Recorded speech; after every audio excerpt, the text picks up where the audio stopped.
अस्सलामुअलैकुम students, I hope you are all fine. आज जो है ना वो हम पहला चैप्टर तो हो चुका है, we have already done respiration and today we will continue with the next chapter of grade 12 biology which is homeostasis, in which we will be talking about the mechanism and general terms regarding homeostasis such as osmoregulation and excretion. Now moving on to the first slide of lecture 3.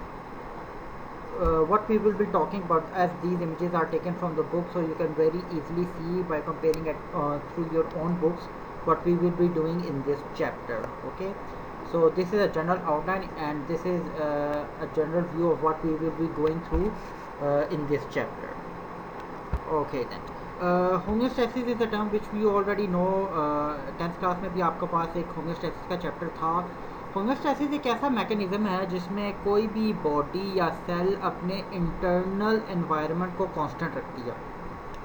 अब internal environment को constant रखने से मुराद है कि external environments में जो भी fluctuations हों, ठीक है, एक्सटर्नल एनवायरनमेंट से मुराद है उसका इंटरस्टिशियल फ्लूइड या टिश्यू फ्लूइड जो कि सेल को सराउंड करता है, उसको बाथ करता है.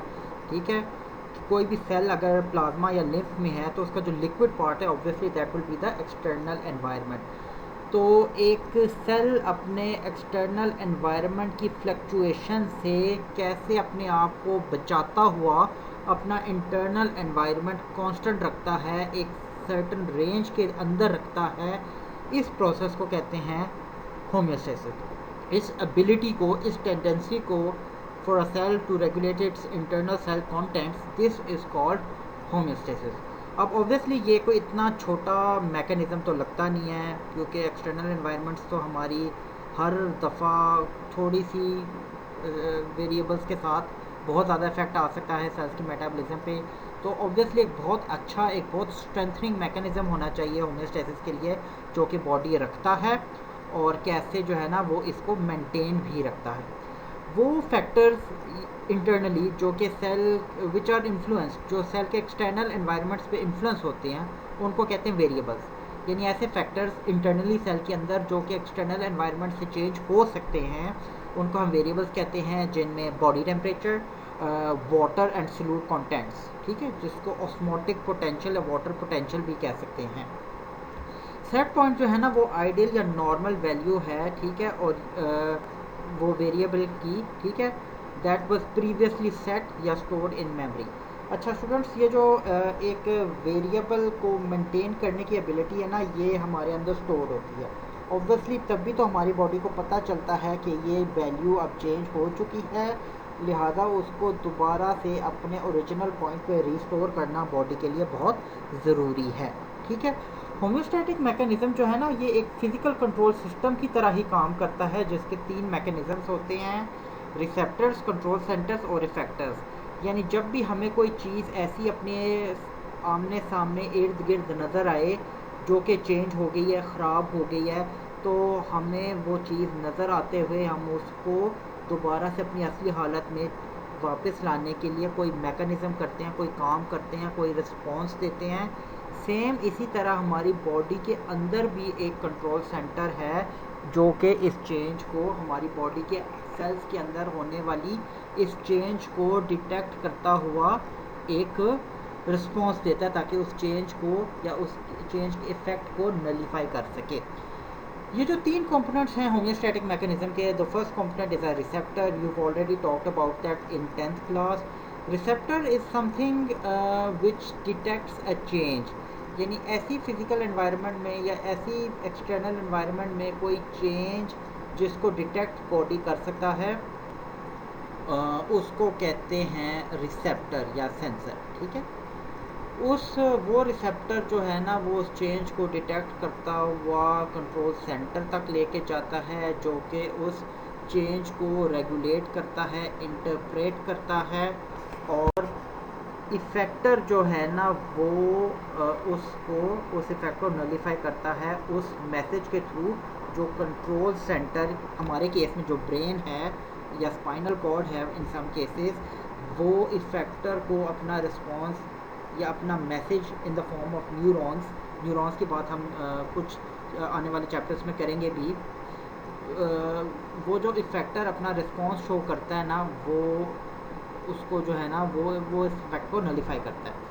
वो एक्शन जो इफेक्टर शो करता है उसको रिस्पॉन्स कहते हैं। और ये हमारी बॉडी में या तो कोई मसल होगा या कोई ग्लैंड होगा। एक मसल अपना रिस्पॉन्स शो करेगा बाय कंट्रैक्शन, और एक हार्मोन या ग्लैंड अपना रिस्पॉन्स शो करेगा बाय हार्मोन सिक्रीशन। ठीक है, हमारी बॉडी के अंदर जो बेसिकली कंट्रोल सेंटर है, जो थर्मोस्टेट है हमारी बॉडी का, वो हाइपोथैलेमस में है। और ये ब्रेन का एक बहुत इंपॉर्टेंट पार्ट है जो हम कोऑर्डिनेशन वाले चैप्टर्स में देखेंगे भी। अगर हम थर्मोस्टेट की बात करें तो थर्मोस्टेट जो है ना वो ऐसा चीज़ जो टेम्परेचर जो है उसको डिटेक्ट करता है, चेंजेस को। ठीक है, हमारी बॉडी का जो थर्मोस्टेट है वो हाइपोथैलेमस है, उसके जो न्यूरॉन्स है, जो सेंटर है वो हाइपोथैलेमस में है। और कोई भी चेंज जो है ना वो हाइपोथैलेमस को इस तरह से एक्टिवेट करती है कि वो जो है ना अपना रिस्पॉन्स शो करे। डिफरेंट मैकेनिज़म्स होंगे ऑब्वियसली। अगर टेम्परेचर की बात करें तो बॉडी टेम्परेचर जो कि हमारा नेचुरली 36.8 डिग्रीज़ या रफली हम 37 डिग्रीज से भी कह देते हैं, ये जो इस टेम्परेचर पे हमारा बॉडी सेट है, इससे ऊपर या नीचे नीचे तो भी वैसे हो जाता है कुछ इन्फेक्शंस में, लेकिन ज़्यादातर हमारी बॉडी के लिए जो मेजर रिस्पॉन्स होता है वो हायर टेम्परेचर्स के लिए अगेंस्ट होता है, खासकर समर्स में। तो ऐसी अडेप्टेशन हाइपोथैलेमस के लिए जिसमें वो अपनी बॉडी टेम्परेचर को 37 पे रखे, उसमें सर्टन अडेप्टेशंस भी होंगी जो कि ऑब्वियसली डिफरेंट होंगी for higher temperatures and lower temperatures. उसकी भी बात करेंगे थर्मो रेगुलेशन की, which is the ability to maintain the ability of a body temperature to be maintained within a certain narrow range. Okay, ये जो अभी मैंने बात की है three parts of a control, three major steps in the mechanism of homeostasis, ये diagram 15.1 से भी आपको नज़र आ रही है। इसमें देखें आप तो जो पहला वेरिएबल है जो कि इस बॉक्स पे सेट है, इस वेज पे सेट है, वेरिएबल के इम्बैलेंस से और रिसेप्टर एक्टिवेट करता है जो कि उस चेंज को डिटेक्ट करता है। उस चेंज को हम स्टिमुलस कहते हैं। और ये चीज़ स्टूडेंट्स आपने याद रखनी है कि वो चेंज इतनी बड़ी हो, इतनी इंटेंस हो कि वो एक रिस्पॉन्स या एक रिसेप्टर को एक्टिवेट करने के काबिल हो, जिसको हम थ्रेशोल्ड स्टिमुलस कहते हैं। उस स्टिमुलस की इंटेंसिटी के लिए हम ये वर्ड यूज़ करते हैं। ओके, रिसेप्टर जो है वो उस चेंज को डिटेक्ट करता है, उसको सेंसरी न्यूरॉन के ज़रिए कंट्रोल सेंटर, और कंट्रोल सेंटर मोटर न्यूरॉन्स के ज़रिए वापस इफेक्टर तक अपना आउटपुट देता है, इंफॉर्मेशन देता है। और वो इफेक्टर जो है ना वो एक रिस्पॉन्स के ज़रिए उस वेरिएबल के इम्बैलेंस को ख़त्म करते हुए उसको दोबारा अपने सेट पॉइंट तक लेकर आता है। राइट, ऑन हमारी बॉडी के अंदर जो है ना टेम्परेचर के केस में ऐसे थर्मो रिसेप्टर्स स्कैटर्ड हैं स्किन के ऊपर। ठीक है, हाइपोथैलेमस जो है वो ब्रेन का, मैंने आपको बताया कि थर्मोस्टेट है। ठीक है, यानी हमारे बॉडी के अंदर जो भी टेम्परेचर चेंजेस आती हैं एक्सटर्नल टेम्परेचर की वजह से, यानी हमारी बॉडी के अंदर जो भी टेम्परेचर चेंजेस आती हैं वो रिसेप्टर सबसे पहले कहाँ लेकर जाएगा?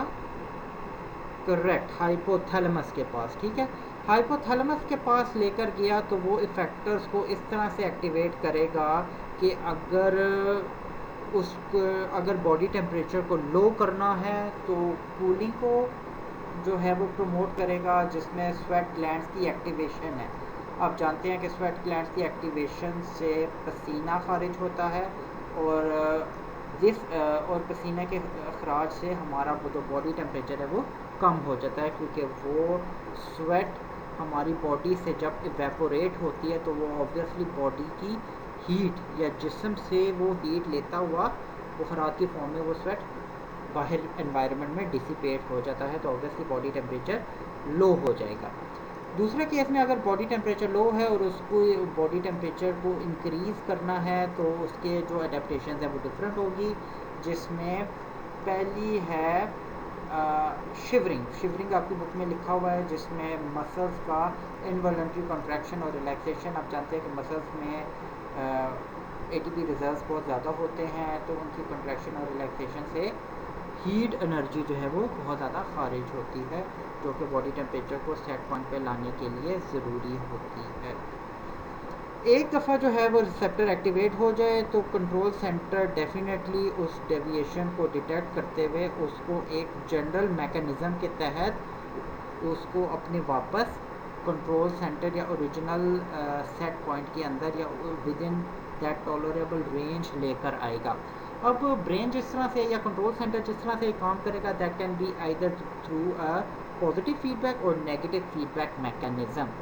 फीडबैक मैकेनिज़्म क्या होता है, ये इसका कॉन्सेप्ट लेना आप लोगों के लिए बहुत ज़रूरी है क्योंकि this is a term which will be frequently used in biology and you should be knowing what is feedback mechanisms because these are the mechanisms which the body uses a lot of times in order to maintain its functional integrity, यानी अपनी functional capabilities को maximize और एक range के अंदर रखने के लिए बॉडी बहुत ज़्यादा इन mechanisms पे rely करती है।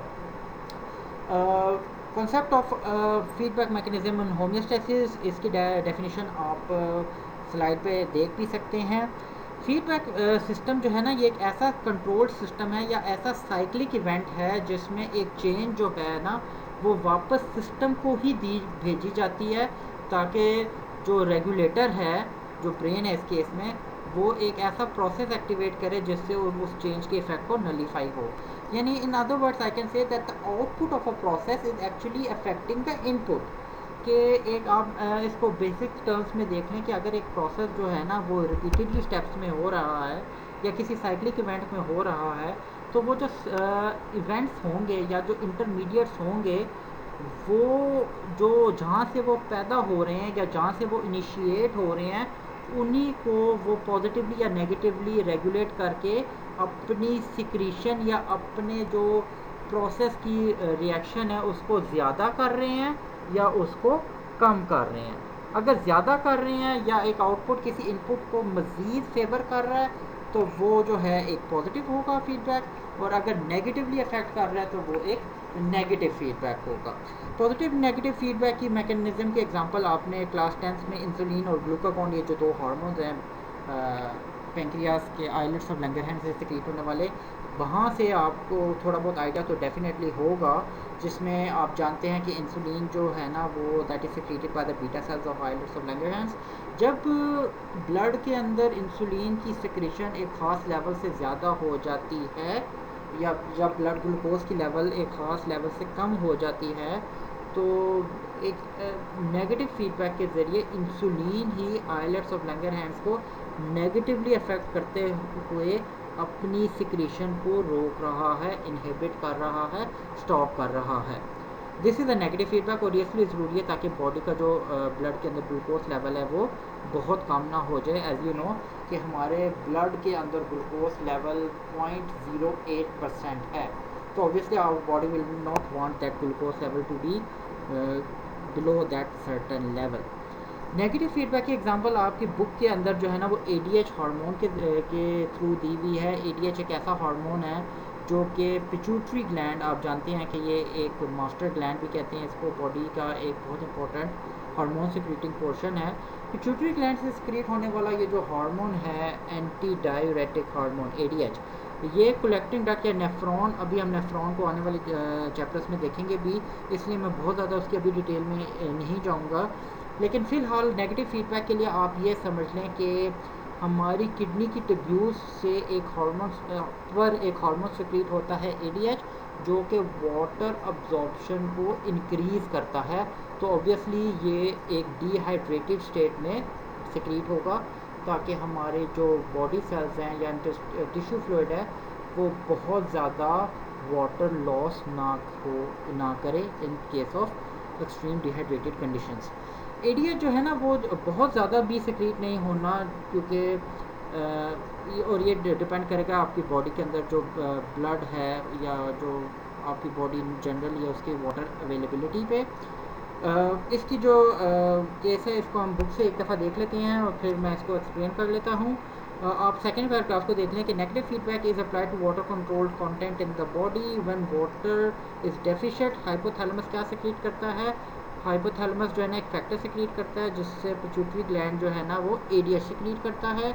ADH जो है ना वो वाटर रीअब्जॉर्प्शन को इंक्रीज़ करता है ताकि बॉडी के टिश्यू फ्लूइड्स के अंदर वाटर मैक्सिमम सस्टेन रहे।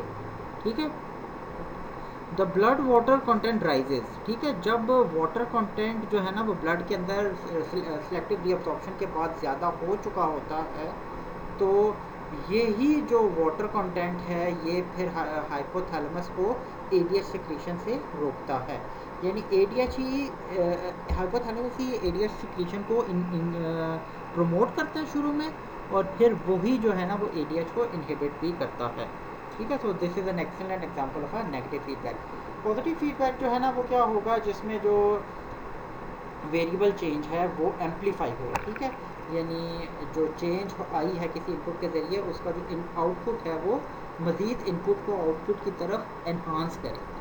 ठीक है, इसका एक डीस्टेबलाइजिंग इफेक्ट है। ठीक है, तो ये नहीं हम कह सकते कि इट रिजल्ट्स इन होमियोस्टेसिस, लेकिन डेफिनेटली ये बॉडी की फंक्शनल इंटेग्रिटी के लिए तो ज़रूरी है, लेकिन इससे हम ये नहीं कह सकते कि इससे बॉडी की इंटरनल एनवायरनमेंट एक रेंज के अंदर कांस्टेंट होती है, क्योंकि इसका जो इफेक्ट है वो इसका जो इफेक्ट है वो नेगेटिव फीडबैक से थोड़ा डिफरेंट नज़र आता है। इसमें एग्जांपल्स आप बुक के अंदर जो देख सकते हैं, sucking of a milk by the baby. ठीक है, बेबी जब ब्रेस्ट फीड करता है तो once it's sucks the milk from the nipple it sends signals. ठीक है, ये सिग्नल्स जो है ना ये सेंसरी न्यूरॉन्स के हाइपोथैलेमस के जो सेंसरी न्यूरॉन्स हैं वहाँ तक जाता है। ठीक है, ऑक्सीटोसिन जो है ना वो पोस्टीरियर पिट्यूटरी में स्टोर होता है, ये टारगेट सेल्स में जाता है ब्रेस्ट के इन दिस केस। ठीक है, और ब्रेस्ट के अंदर स्मूथ मसल की जो कंट्रैक्शन है उसको स्टिमुलेट करता है ताकि लैक्टेशन ज़्यादा हो। और लैक्टेशन ज़्यादा क्यों ज़रूरी है, क्योंकि ब्रेस्ट फीडिंग हो रही है। ठीक है, तो एक जो स्टिमुलस मिलता है मदर को by the Suckling action of the baby, ठीक है, वो मदर के अंदर लैक्टेशन को पॉजिटिवली मज़ीद इन्हांस कर रहा है। ठीक है, राइट।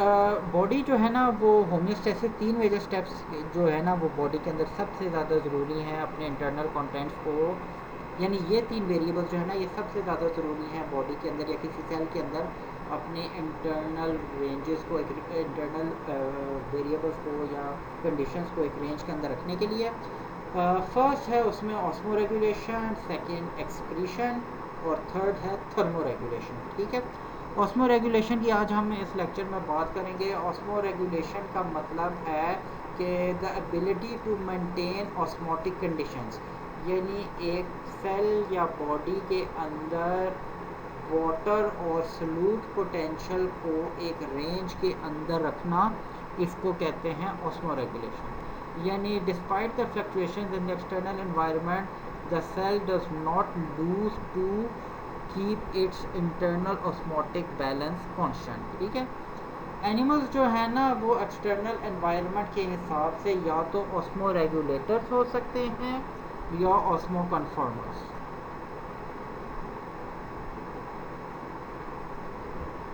राइट, सो पहले हम बात करते हैं ऑस्मो रेगुलेटर्स की। ऑस्मो रेगुलेटर्स जो हैं वो ऐसे एनिमल्स हैं जो कि अपनी इंटरनल ऑस्मोटिक कंडीशंस को सराउंडिंग मीडियम से चेंज नहीं करते बल्कि मेंटेन करते हैं, उसको ऑस्मो रेगुलेटर्स कहते हैं। ये एनिमल्स ज़ाहिर है अगर एक्सटर्नल ऑस्मोटिक कंडीशंस चेंज हो रही हैं तो ये एनिमल्स अपने एक्सटर्नल एनवायरनमेंट के हवाले से या तो हाइपोटोनिक हो जाएंगे या हाइपरटोनिक हो जाएंगे। ठीक है, ऑस्मो रेगुलेटर्स में ज़्यादातर फ्रेश वाटर, बल्कि सारी फ्रेश वाटर एनिमल्स और most of the marine vertebrates जो है ना वो ऑस्मो रेगुलेटर्स हैं। ऑस्मो रेगुलेटर्स नाम से पता चल रहा है कि दे कैन मेंटेन, ये रेगुलेटेड हैं, they have already a mechanism by which they can keep their internal osmotic state maintained. ठीक है, एक्सटर्नल एनवायरनमेंट चाहे जो भी हो, ये जो है ना अपना इंटरनल कंडीशंस जो है ना वो मेंटेन कर सकते हैं। ऑस्मो कन्फॉर्मर्स जो है ना वो ऐसे नहीं है। ऑस्मो कन्फॉर्मर्स जो है ना दे डिटेक्ट द चेंज। ठीक है, और इस चेंज को डिटेक्ट वो इस तरह से करते हैं कि वो उसके अगेंस्ट एक रिस्पॉन्स शो करते हैं और इस रिस्पॉन्स के ज़रिए वो अपनी इंटरनल ऑस्मोटिक स्टेट को एक्सटर्नल एनवायरनमेंट के हिसाब से बराबर कर देते हैं, यानी आइसोटोनिक कर देते हैं। ठीक है, तो those animals that change the external which change the osmotic conditions of the body fluids according to that of the surroundings, they are called osmoconformers। ठीक है, इसमें कुछ फ्रेश वाटर इनवर्टिब्रेट्स और कुछ marine vertebrates like the myxine hagfish and the elasmobranchs sharks and rays. ठीक है, ये जो हायर कंसंट्रेशन है, द अनयूजुअल हायर कंसंट्रेशन, ठीक है, these animals can change the external these animals can change their internal osmotic conditions। तो इसका मतलब है कि वक्त पड़ने पर वो अपने सलूट पोटेंशियल को भी अंदर इंक्रीज़ कर सकते हैं, और वो इंक्रीज़ कैसे करते हैं? Bye maintaining high levels of TMAO which is trimethylamine oxide। These organic substances are called osmolytes because they increase the osmotic solute concentration। तो अगर इन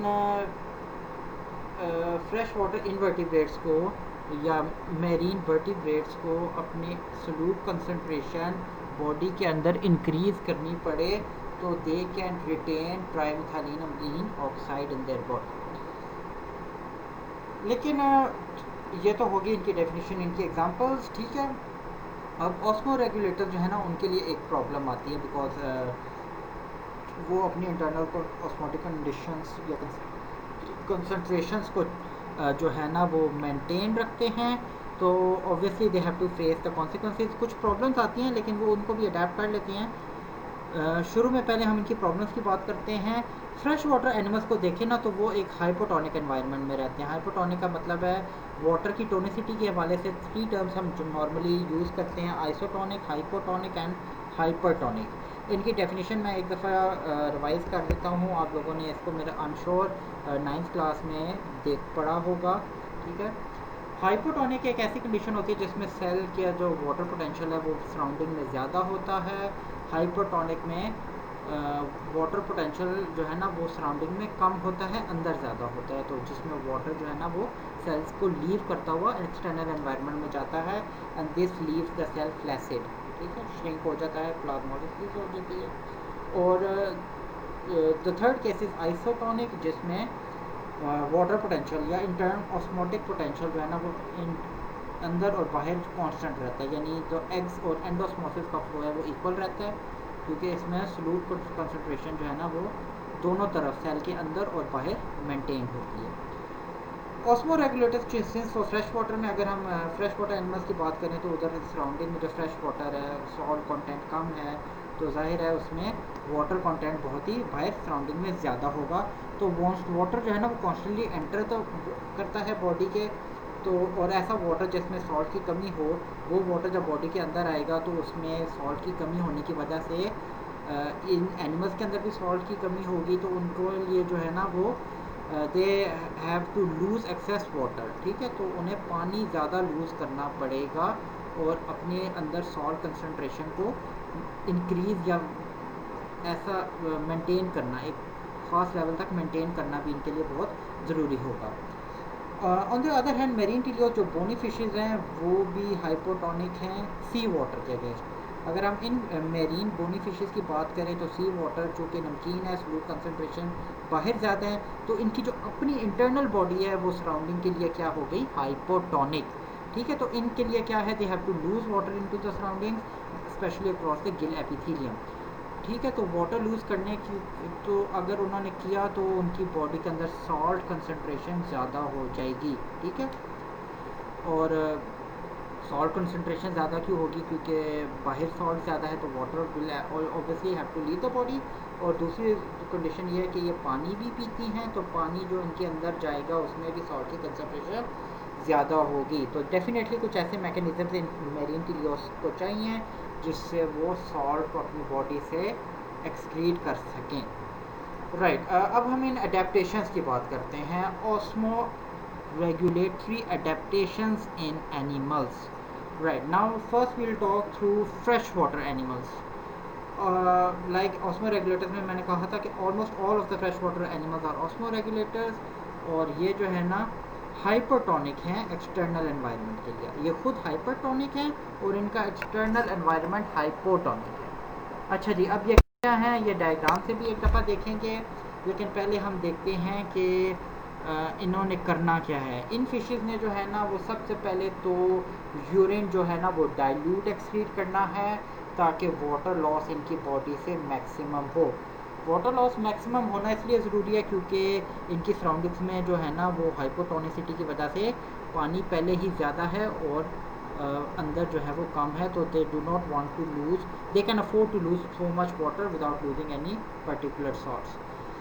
उनकी किडनीज जो है ना वो सॉल्ट्स को अब्जॉर्ब करती हैं, डाइल्यूट यूरिन एक्सक्रीट करते हैं, ठीक है। सॉल्ट्स जो है ना वो उनकी फूड के थ्रू भी इनकी बॉडी के अंदर आता है और इनकी बॉडी के अंदर ऐसे स्पेशलाइज्ड सॉल्ट सेल्स भी हैं जिनको आयोनोसाइट्स कहते हैं।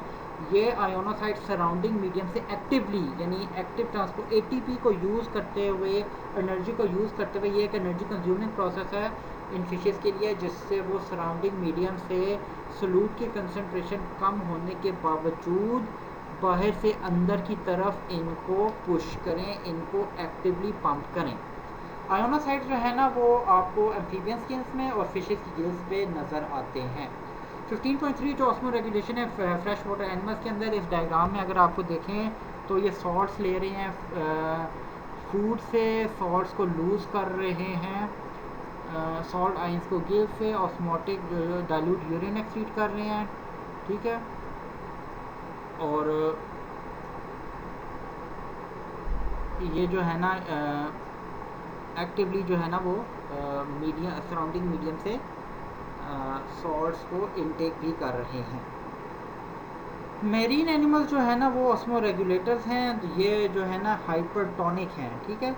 ये फिशेज जो है ना ये वाटर लूज करेंगे into the environment specially across the gill in order to replace the water loss. These fishes usually drink large amount of water unlike fresh water fishes. ये क्या करती हैं कि ये सी वाटर पीती हैं, सी वाटर को पीने से ऑब्वियसली इनकी बॉडी के अंदर सॉल्यूट कंसंट्रेशन ज़्यादा होगा, लेकिन इनकी जो किडनीज़ हैं they are modified to lose the salts, ठीक है। गिल एपिथेलियम लूज़ होती हैं, गिल एपिथेलियम जो है ना वो लूज़ करते हैं मोनोवेलेंट आइंस यानी सोडियम Na+1 Cl-1 और पोटेशियम आइंस, ये लूज़ होते हैं गिल एपिथेलियम से। और जो डाईवेलेंट आइंस है वो यूजली जो है ना वो दे आर लॉस्ट या excreted by the kidney. Some fishes also have specialized salt secreting glands which are called rectal glands, and these glands remove salts को remove करते हैं into the digestive tract where they are eliminated from the body during ingestion। यानी rectal glands जो है ना वो salts को digestive tract तक ले जाते हैं जहाँ से वो अल्टीमेटली इजेस्ट हो जाते हैं, बॉडी से एलिमिनेट हो जाते हैं। यानी दोनों सूरतों में चाहे वो फ्रेश वाटर फिशेस हों या मैरीन एनिमल्स हों, they are osmoregulatory adapted in order in such a way that they keep their internal osmotic conditions constant, ठीक है। इन मैकेनिज़म्स के बाद वो एक स्टेज पर के बाद अपनी इंटरनल कंडीशंस को कांस्टेंट करने के काबिल हो जाते हैं। लैंड एनिमल्स के केस में अगर आप देखें ना तो उनमें जो है ना वाटर की अवेलेबिलिटी एक प्रॉब्लम होती है rather than any chances of being flooded. अब लैंड एनिमल्स की बात करें तो terrestrial group of land animals arthropods among the invertebrates, and among the vertebrates we will talk about reptiles, birds and mammals। Arthropods के अगर case में आप देखें तो दे have N exoskeleton which is covered with chitin, ठीक है। Dead keratinized skin in vertebrates like reptiles and adaptations to reduce water loss by their bodies। Desert mammals are very much resistant in this regard, ठीक है।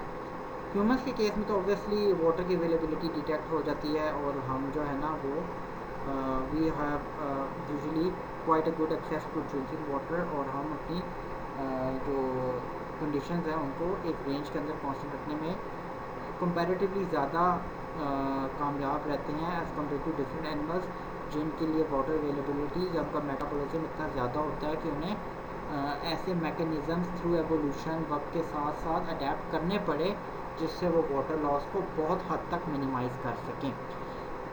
This ability of land animals to resist or to tolerate water availability is called anhydrobiosis. Anhydrobiosis इस ability को कहते हैं. और इसमें example लिखी हुई कैंगरू रैट्स की. ये कैंगरू रैट्स क्या करते हैं कि they feed upon the seeds of desert plants, ठीक है, जिनमें कार्बोहाइड्रेट्स की मकदार बहुत ही ज़्यादा होती है. ये कार्बोहाइड्रेट्स जब बॉडी के अंदर टूटते हैं तो water is produced as a by product, ठीक है. ना सिर्फ कार्ब्स की डिग्रेडेशन या ब्रेक डाउन से एनर्जी रिलीज़ होती है बल्कि वाटर भी रिलीज़ होता है which is then stored in the body, ठीक है. ये एनिमल्स यूजुअली अपनी एक्टिविटी को रात के वक्त करते हैं. दिन के टाइम एक्सेसिव हीट की वजह से अपनी एक्टिविटीज़ को मिनिमाइज रखते हैं, रिड्यूस रखते हैं. 90% of the water they use is derived from this cellular और ऑक्सीडेशन. अपनी बॉडी और ज़रूरत की 90% जो वाटर की कंसनट्रेशन है, अवेलेबिलिटी है, नीड है, उसको इस सीड्स की इनटेक के थ्रू या इन सीड्स की सेलुलर ऑक्सीडेशन के थ्रू पूरा करते हैं. Going on through the to the slide, we will talk about the second variable which has to be kept within a certain range, and that is the concentration of nitrogenous waste. तो obviously अगर ये waste की concentration किसी body या cell में एक ख़ास limit से ज़्यादा हो जाएगी तो it has to be removed, and the process by which the body gets rid of this excessive nitrogenous waste is called excretion.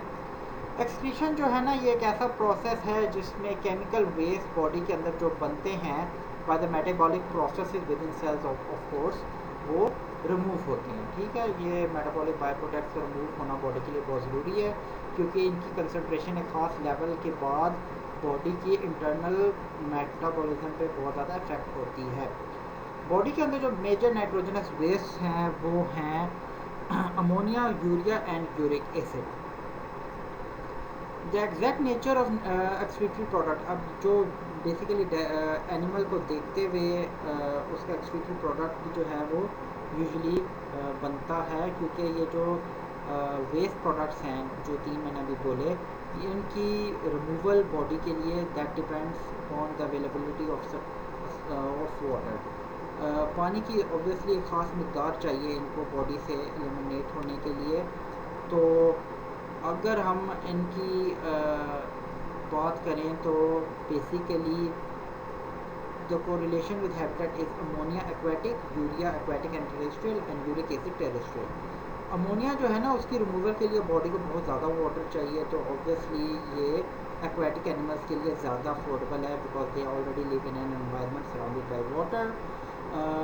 Urea जो है ना वो हम में, ठीक है, या ऐसे एनिमल्स जिनकी जो सप्लाई है वाटर की वो एक बहुत ज़्यादा डिफ़िकल्ट ना हो, ठीक है, यानी they have an access to drinking water, they can fulfil their needs for water, ठीक है. सो उनके लिए जो नाइट्रोजनस वेस्ट है वो यूरिया होगा. और जो टेरेस्ट्रियल है जिनमें मेटाबॉलिज्म बहुत ज़्यादा है या जिनको वाटर की अपने नाइट्रोजनस वेस्ट की कंटेंट को रिमूव करने के लिए सबसे कम वाटर की ज़रूरत पड़े, वो होंगे उनमें जो वेस्ट होगा that will be uric acid. Ammonia की बात करें, अमोनिया आपने केमिस्ट्री में पढ़ा, आप जानते हैं ये एक टॉक्सिक गैस है और ये बॉडी के अंदर ये बेसिक होने की वजह से जब बॉडी के अंदर जाएगी तो it will dissolve in water forming ammonium hydroxide, जो कि ब्लड की पीएच को या बॉडी के जो फ्लूइड्स हैं उनकी पीएच को इंक्रीज़ करेगी, ठीक है, और ट्रांसपोर्ट मेम्ब्रेन फंक्शंस को अफेक्ट करेगी. वाटर में सॉल्युबल होने की वजह से और गैस है, स्मॉल गैस है, इसका मॉलिक्यूलर मास इतना ज़्यादा नहीं है तो it can easily diffuse across the cell membrane, ठीक है. 1 gram of nitrogen in the form of ammonia requires 500 ml of water to dissolve it to a non toxic level. यानी अमोनिया को एक नॉन टॉक्सिक लेवल तक ही convert करने के लिए 1 ग्राम जो अमोनिया के अंदर जो नाइट्रोजन है उसके 1 ग्राम के लिए आपको 500 ml चाहिए, which is quite a high amount. So such plenty of water can only be afforded by aquatic organisms, particularly those living in fresh water like marine fishes, protozoans, sponges and coelacanths. ऐसे animals जो कि अपनी nitrogenous content को ammonia की form में excrete करते हैं उन्हें अमोनोटेलिक कहते हैं, ठीक है। तो अमोनोटेलिक जो है ना वो ज़्यादातर एक्वेटिक एनिमल्स ही होंगे, ठीक है, जिनकी मिसाल अभी आपको मैंने दी है। ये जो कुछ इन्वर्टिब्रेट्स हैं जिनमें प्रोटोजोआन, स्पॉन्जेस और सीलेंट्रेट्स शामिल हैं, और इन्वर्टिब्रेट्स में मोस्टली फिशेस। यूरिया जो है ना वो हम में भी जो मेजर नाइट्रोजनस वेस्ट है वो यूरिया है। यूरिया का मोलेकुलर मास 46 है और ये एक अमोनिया की निस्बत बहुत ही कम टॉक्सिक लेवल है नाइट्रोजनस वेस्ट, ठीक है। थर्ड लाइन में यूरिया की लिखा हुआ भी है कि it is around 100,000 times less toxic than ammonia, right. Book में यूरिया लिखा हुआ है, इसको ठीक कर लें, अमोनिया लिखना था इधर। 1 gram of nitrogen in the form of urea, इसको रिमूव करने के लिए आपको या बॉडी को सिर्फ 50 ml चाहिए। ऐसे एनिमल्स जो कि अपनी principal nitrogenous waste product urea की फॉर्म में एक्सक्रीट करते हैं उनको यूरियोटिलिक कहते हैं, जिनमें कुछ मेरीन ऑर्गेनिजम्स और कुछ टेरेस्ट्रियल ऑर्गेनिज्म जो हैं वो शामिल हैं। यूरिक एसिड जो है ना वो एक प्योरीन है, ये यूरिया से भी लेस टॉक्सिक है और ये प्रेसिपिटेट हो जाती है सोल्यूशन में। 4 nitrogenous atoms per uric acid molecule to be excreted with just enough water so that the crystals do not scratch out the way out। यानी आपको यूरिक एसिड को एक्सक्रीट करने के लिए सबसे कम पानी चाहिए। रफली 1 ml of water is enough to excrete 1 gram of nitrogen in the form of uric acid। This water is just enough so that the crystals of uric acid do not scratch through the walls of the vessels they are passing through, ठीक है। It has evolved in 2 major groups, ठीक है, terrestrial invertebrates और egg laying vertebrates. Terrestrial invertebrates में अगर आप देखें, खासकर अगर आप आर्थ्रोपोड्स को देखें तो ये हर वक्त आपको एक्टिवली इधर उधर मूव करते हुए नज़र आते हैं और इनका जो है ना वाटर अवेलेबिलिटी कंपैरेटिवली बहुत रेयर होती है। तो इनके लिए जो है ना वो नाइट्रोजनस प्रिंसिपल वेस्ट वो यूरिक एसिड है, ठीक है, because they need minimum of water to remove their nitrogenous contents as uric acid. ऐसे एनिमल्स जो कि यूरिक एसिड की फॉर्म में अपनी नाइट्रोजन एक्सक्रीट करते हैं दे आर कॉल्ड यूरिकोटिलिक्स, ठीक है। तो animals can be either ammonotelics, ureotelics और uricotelics depending upon the waste, the nitrogenous waste they excrete, ठीक है जी। And that in turn depends upon the water availability and which also relies to the habitat or the place they are living in, right।